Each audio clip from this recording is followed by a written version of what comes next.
बातमी आहे पिंपरी चिंचवड येथून। महाविकास आघाडी सरकार विरोधात पिंपरी चिंचवड शहर भाजपच्या वतीने भाजपा मध्यवर्ती कार्यालयापासून ते MSAB टॉवर पर्यंत कंदील मोर्चा काढण्यात आला होता। यावेळी राज्य सरकार विरोधात घोषणाबाजी करण्यात आली।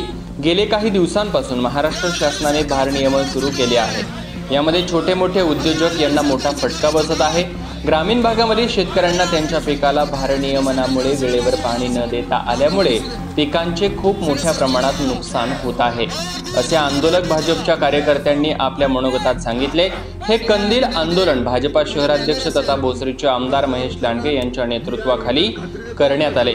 यावेळी माजी सत्तारूढ पक्षनेते नामदेव ढाके, अमोल थोरात, मोरेश्वर शेडगे, उमा खापरे, वीणा सोनवलकर, वैशाली खाडे, महादेव कवितके, अजय पाताडे, पोपट हजारे, महेंद्र बाविस्कर यांसह भारतीय जनता पार्टीचे कार्यकर्ते उपस्थित होते।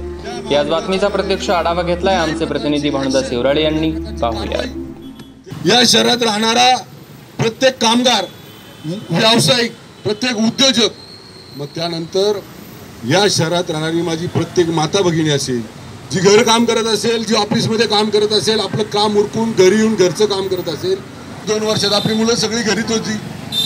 आज मोठं आव्हान त्यांच्या समोर आहे, परीक्षेला सामोरं जायचं आहे। या भारनियमामुळे त्यांचा अभ्यास होत नाही।